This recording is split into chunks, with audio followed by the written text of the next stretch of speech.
Hallelujah, प्रभु के नाम की तारीफ हो। आज शाम के वक्त प्रभु ने जो वचन दिया है वो हम में से हर एक के लिए सीखने का विषय है। भजन संहिता 40 अध्याय उसके पहले 2 पद, साम चैप्टर 40 वर्स 1 and 2।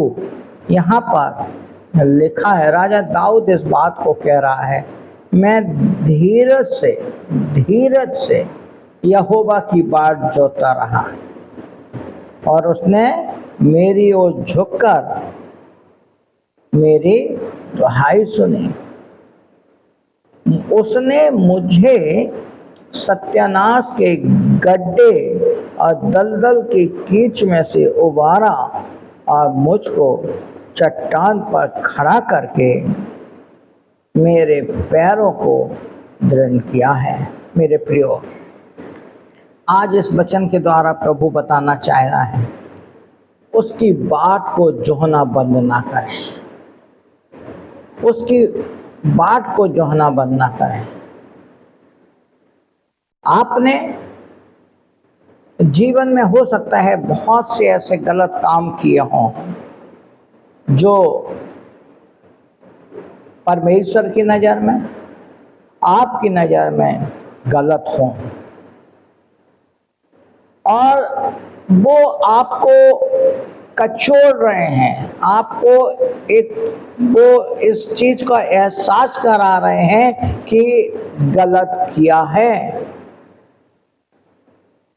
प्रभु का वचन कहता है, यहोवा की बाट जोते रहना, यहोवा की बाट जोते रहना।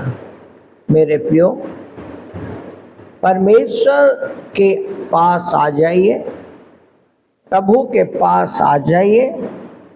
प्रभु आपको आपकी हर एक तकलीफों से, हर एक समस्याओं से, जो जीवन में समस्याएं आ गई हैं, उन समस्याओं से बाहर निकालने के लिए तैयार है। तो एक कहावत, एक मौत का कुआं, एक जब खेल है, एक मौत का कुआं, जब उसमें गाड़ी चलती है ना, मोटरसाइकिल चलती है, तो उसमें ऐसा लगता है कि अब कुछ हुआ, कुछ हुआ, कुछ हुआ।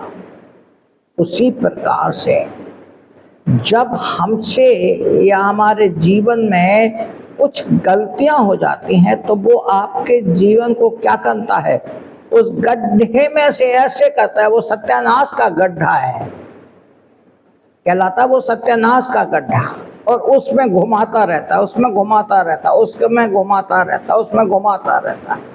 और दलदल की कीच, दलदल की कीच, एक होता है दलदल जो होता है जिसमें से निकल पाना ऑलमोस्ट असंभव है। उस दलदल की कीच में से प्रभु आपको निकालेगा। पहली, उस सत्यानाश का गड्ढा जो आपको नीचे की ओर ले जा रहा है, जो आपको गलत बातों को सोचने में मजबूर कर रहा है, और वो दलदल जिसमें आप फंसे हुए हो, जिसमें आप फंस चुके हो, उससे प्रभु आपको निकालेगा। लेकिन कब? जब आप यहोवा की बाट जोते रहें और उसकी ओर अपने आप को रख दे, उसकी ओर झुक जाएं, घुटनों पे आ जाएं। प्रभु का वचन कहता है कि प्रभु आपको चट्टान पर खड़ा करेगा, ऊंचाइयों पर छूने के लिए, ऊंचाइयों को आप छुएंगे। प्रभु का ये वचन है आज शाम के वक्त। प्रभु इस चीज को बताना मांग रहा है। प्रभु आप सबको बहुत आशीष दे। प्रभु का अनुग्रह, प्रभु की आशीष आपके ऊपर, आपके परिवार के ऊपर बनी रहे। जय मसीह। हालेलुया।